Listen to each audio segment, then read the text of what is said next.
Hi everyone and welcome back. It's me, Jessie. It is day 8 of Vlogmas today. So I have a video that I'm filming later tonight, but it was not going to be ready to post today. So I quickly had to come up with a different video for today. And then I found out it was National Brownie Day. So I'm going to make a few different kinds of brownies. Full disclosure, not making any of them from scratch. I have brownie mixes that were sitting in my cupboard waiting to be made. So that's what I'm doing. And then to kind of fill out the video a little bit, I think I'm just gonna do like a bit of a talk to the camera. I don't know, maybe share some unpopular opinions. We'll see. So I'm gonna be making this gluten-free peppermint matcha brownie from Epicure. I personally don't buy gluten-free products usually because I personally am not gluten-free. But this one came free with my order, so I figured we'll make it. And then Betty Crocker, it's a peanut butter brownie cookie bar one. So I'm pretty sure it's just peanut butter cookies on the bottom and then brownies on top. But again, it was in my cupboard, just need to use it. This one I'm actually pretty excited for. It's Duncan Hines S'mores Brownie Kit. And it comes with a bunch of stuff and I'm actually pretty excited for this one. So because these are box mixes, I'm not gonna go through all the ingredients you need and all the steps you need to take to like bake the items. I'll just toss in my clips of me doing it. But yeah, I'm not gonna actually go through. If you happen to pick up these items on your own, the ingredient list is on the back.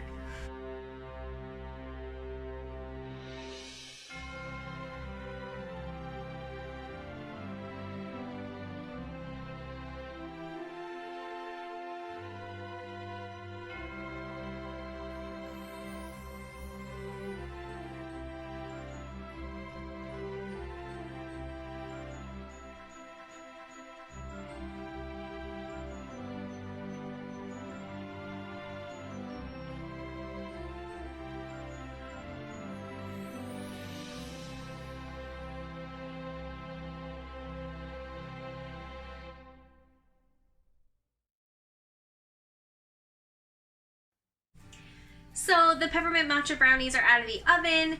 I had a little taste and they are not bad. I feel like maybe they're just not sweet enough, but overall not bad. I am gonna put some vanilla frosting on them just to sweeten them up a bit, but overall they came out good.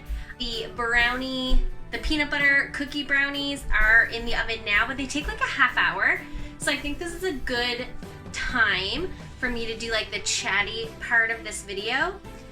And honestly, I don't know if these are like unpopular opinions or maybe just controversial opinions, but these are my kind of like unpopular, controversial Christmas opinions. Bit of a content warning for anyone who may have any like littles with them. We are going to be discussing some, I guess, grown-up opinions on certain parts of Christmas. So if there's any littles, they may want to stop now. So the one I see on social media quite a bit this time of year is talking about gifts from Santa versus gifts from mom and dad and grandma and grandpa, auntie, uncle, etc. So the context is that Santa should probably only be bringing like 1 or 2 presents per child. And with the understanding that some moms and dads can buy more presents than other moms and dads, but Santa brings 1 or 2. Full disclosure, I have no kids. This is a childless adult opinion. But I agree with that sentiment. I agree that Santa should only bring 1 or 2 presents and then all of the other gifts can come from people. Mom, dad, family, whoever. And I say that because of the situation I grew up in. So I grew up in a relatively financially unstable environment. And growing up, Santa brought 1 or 2 presents and then the rest of the presents were from whoever. I don't know if my school maybe brought this up or if my community, or maybe just my parents' generation, if they all just like kind of agreed to this, I don't know. But I went to school with a wide variety of children from different financial backgrounds. So even the kids whose parents were very comfortable financially, they still only got 1 or 2 presents from Santa. And then the rest were from whoever. And that made things a lot easier, in my opinion, when we were coming back to school after Christmas break and we'd all be talking about what Santa brought us. We were all talking about what Santa brought us specifically. And we all would talk about the 1 or 2 things we got from Santa. And then, of course, the kids who were more financially stable or had more financially stable households would then list off all the other things they got, which was fine because we were children, but like we understood that some people's parents had more money than other people's parents. So it made sense to us that other people's parents were like buying them more gifts. But like when it came to Santa gifts, we were all on the same page. So that's my experience with it, which is why I believe that that's how it should be. Now, I've seen some comments on these posts where some of these parents get very defensive and very upset about the fact that because you're not implying like don't give your kids gifts. Right? That's not what they're saying. So these parents are saying, well, I work really hard for my money and I want to spend it on my children. And it's like, yes, okay, good, do that. But like, let the kids know that those gifts are from mom and dad, not Santa. And they're like, nope, it's important that everything comes from Santa. And like, again, I understand it's their kids, it's their home, they can make the decisions they make. But as the kid who was not in that situation, I can't imagine how I would have felt if some of my classmates had come in and said that Santa brought them 25 presents. Like that, because then I would have wondered, well, was that kid better than me? Am I not as good as them? Like that's, like the whole concept is a little bit confusing, to be honest, but at least this way it's more of a level playing field. So again, controversial opinion, I don't know. Let me know in the comments. The other one I've seen more recently is people having a huge issue with Elf on a Shelf. I understand that Elf on a Shelf can be a pain for some. I can't imagine having, it's hard enough to come up with these like videos every day. I can't imagine having to be creative enough to like work with the elf on new scenarios every day. Like that's a lot. So, recently I saw a hot take on Elf on a Shelf was that we shouldn't be promoting it or endorsing it because it is too traumatizing for the children for them to think that Santa has eyes on them in their own home. And that their home should be their safe space, which is why the elves shouldn't come into their home and like report back to Santa. But also, that's the entire point of Elf on a Shelf. And I understand that some kids may not be comfortable with it, but like as the parent, I would hope that you know your child enough to decide whether or not they're going to be comfortable with the elf concept or not. Like that just seems so strange to me. Growing up, we were always told that there were elves in our house. There were elves that hid in our Christmas tree. There were elves that hid in the curtains. You know, we always had elves in our house watching us and reporting back to Santa. Like, that is not a new concept, at least not for us. So, again, for people to then take this Elf on a Shelf thing as if it's like this new idea to have an elf watching the children to report back to Santa, I don't know. Like, were we just ahead of the times or what? Ooh. Like, a core memory I have is my younger sister and I looking into, my mom had these like glass ball ornaments that she would put on the Christmas tree but also hang on curtains. So obviously the curtains were above the heaters and they would like move when the heat turned on. So we would like go up, and my mom and my older siblings too would say like, oh my God, that's the elves in the curtains. Go see if you could see them. And my younger sister and I would go up to these glass balls and see our own reflection. But of course in the glass ball, it's all distorted. It's really tiny. And we would lose our minds. We would be so excited. We couldn't believe that we like saw the elves. So I don't know. Again, I don't think it was particularly hurtful or harmful to us. But again, controversial opinion, who knows?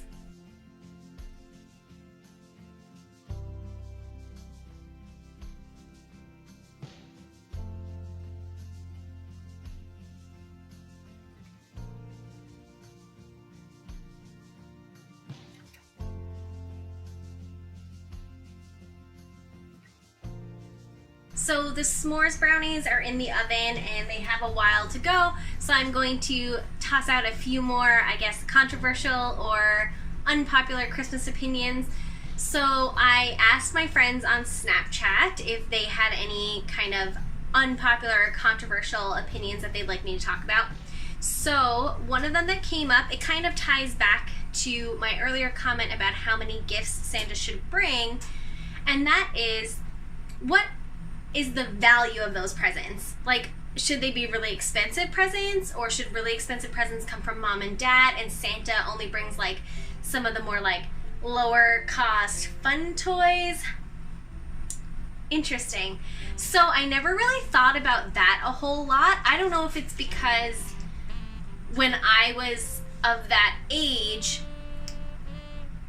like it's not that there weren't really expensive things, but like I wasn't looking for anything really expensive. So it's not like now where kids are getting iPhones or PlayStation 5s or whatever big ticket item that they're asking for. So I never really thought about it that much because, like I said, growing up, I mean, like our big ticket items, I guess, like one year I asked for a like boombox. That makes me sound really old, like a CD player, like a stereo. And like at the time that probably would have been $40 or $50, which was like, that was a lot of money in my household. So like those big ticket items did come from Santa. So like, I guess the question would be, is that the equivalent of like buying a kid an iPhone now? I don't know. Probably not. I guess it is hard in today's culture to always try and like keep up with the trends. I'm gonna go ahead and say again, as a child-free adult, that Santa should probably stick to the lower cost items, whether it's a toy that the kid really wanted, or I don't know. Ooh, that is a rough one. Like, what if you have a kid who the only thing they ask for is like a PlayStation? See, good point. Okay, so if the only thing that a kid asks for is a PlayStation and the parents are able to get that PlayStation for that kid, then the parents should give the PlayStation and Santa should bring the games. There you go. That's my opinion. Controversial? Let me know. The other one that came up was, when do you decorate for Christmas? So, I'm Canadian, so to preface this, we are Canadian. Our Thanksgiving is in October. I know Americans have some different opinions about whether or not they should wait until after their Thanksgiving, but our Thanksgiving is in October, so it's not really an issue. The one that is an issue for a lot of people is whether or not you decorate before or after Remembrance Day, which in Canada is November 11th. So, I have seen very strong opinions on both sides. I personally am a little neutral on this one. So I don't inherently think that decorating for Christmas before Remembrance Day is disrespectful to veterans or disrespectful to the holiday. I understand why people may feel that way, but again, for me, I don't really have that strong of an opinion on it. Personally, I won't decorate before Remembrance Day.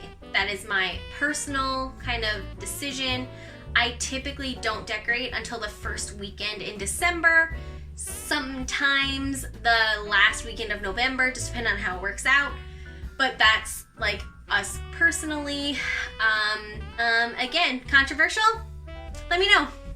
So they're still baking, and I think I have time to squeeze in one more. This one might actually be the more controversial one, the most controversial one, I guess, which is that there are lots of parents who will not participate in the Santa part of Christmas because they feel that it sets their child up to be betrayed, to have a sense of distrust from their parents, you know, having the child question, well, how can I trust my parents at all if they lied to me about this? And while I understand where they're coming from with those opinions, I don't agree. That is my strong opinion, is that I do not agree with that sentiment. Maybe it's because in my personal experience with this, how it was then presented to me once I had put the pieces together and I brought it up to my parent, like, we had a very good conversation about what Santa means and what Santa represents.